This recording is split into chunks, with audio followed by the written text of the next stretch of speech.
Hello, and welcome to Japanese Craft Beer Reviews. Today we're going to look at a beer that is kind of special. The brewery is located in Belgium and is kind of a classic brewery. It was Michael Jackson, the British writer, not the pop star. Michael Jackson sort of discovered Belgian beer for the British and the Americans in the 1970s, 60s, and 70s when he visited there and started writing about them.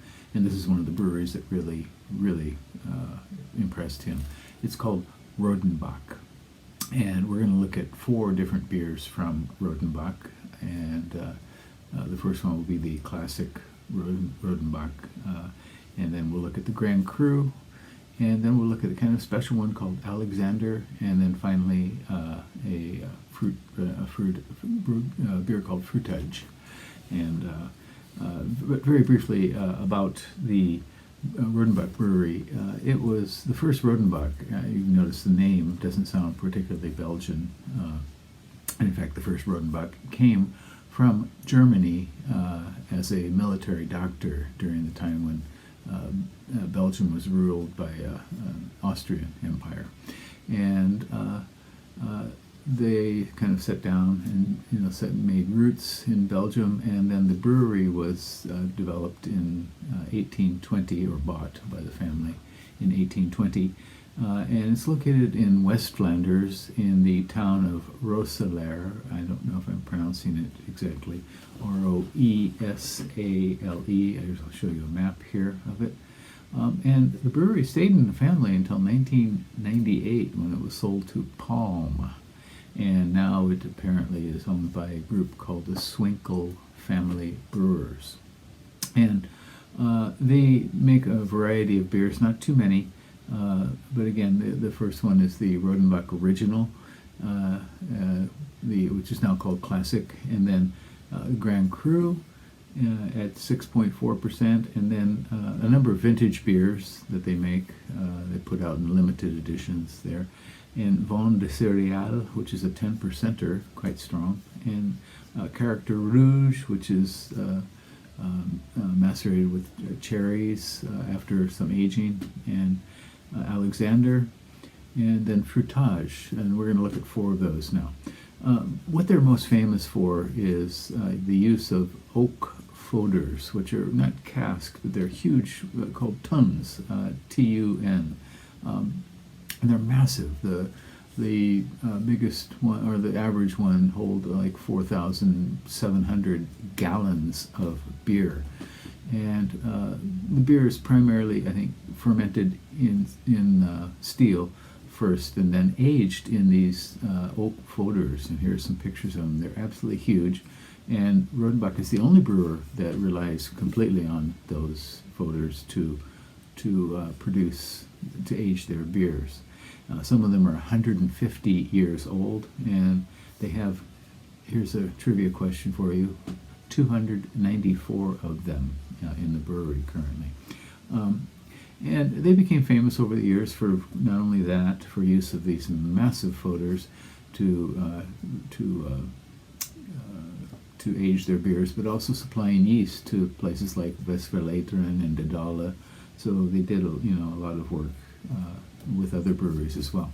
The oak foeders, of course, what they do is these are used over and over and over, and of course over the years they've developed their own varieties of microflora, primarily Pediococcus and in some cases Brettanomyces.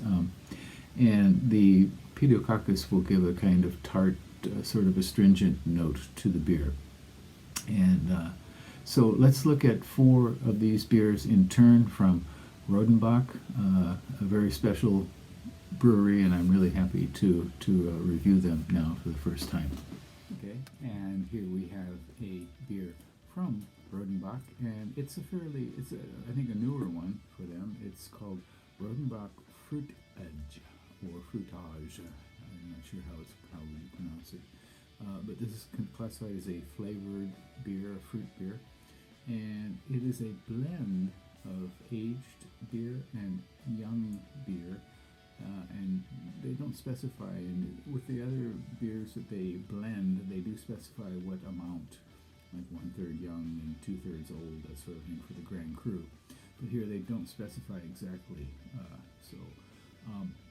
But the special point of this is that it's 7% cherry juice, and the website for Rodenbach actually suggests pouring this over ice cubes with a slice of lime and some mint, but I don't have any of those items with me, so I'm going to drink it as it is. It's listed at 4.2%, but the label here says 3.9%. 7 international bittering units, so the hops are not going to play a big part in this. And 358 yen where I bought it, and it would translate to about $3 US maybe. This is a smaller bottle, 250 milliliters. Rate beer, there are only 414 ratings for this, 3.27 out of 5, and 47 percentile for all beers on Rate Beer, and 82 percentile for its style, flavored fruit. So flavored and fruit beers don't tend to rate that highly on Rate Beer. On tap, there were 37,102 separate ratings, and the average was a bit higher, 3.51 out of 5. So, should we give this one a go? So it is a blend of beers, blended with young and old, which they do with all their beers, or most of the beers. And this is, the special point is the 7% cherry juice component. Okay, so it is a very, very bright red color, completely clear. Some carbonation rising. I'm not sure if you can, how well you can see it rising up there.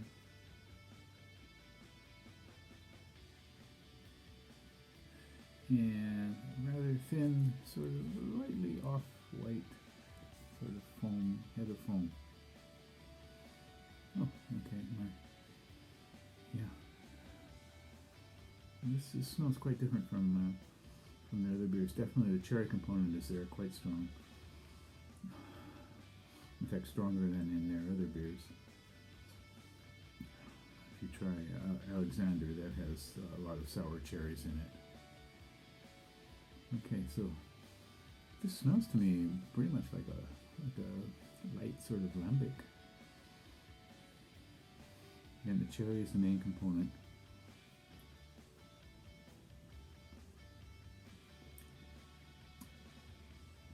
Okay, all right. Okay, this does, it has cherries all through it.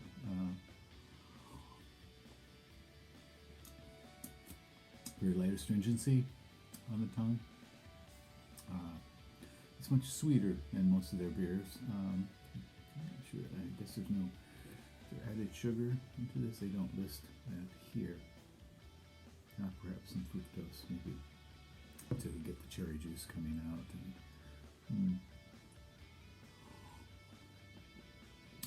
Pleasant, very light, a bit too sweet, I think, for me. It is what it is. The cherry juice is nice, it's pleasant, but it's kind of one-dimensional.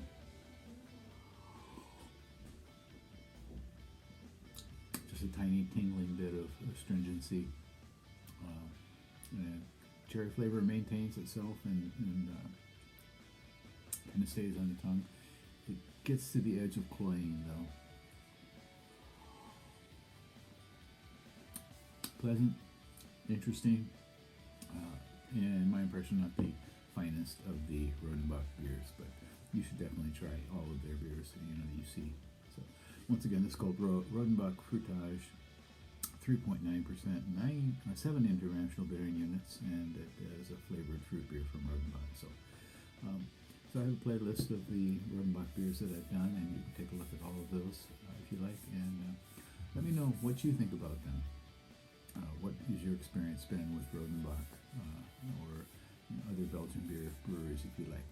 Okay, so I think we'll be getting back to some Japanese craft beers in our next few videos, and I hope you tune in for that. Take care. Bye-bye.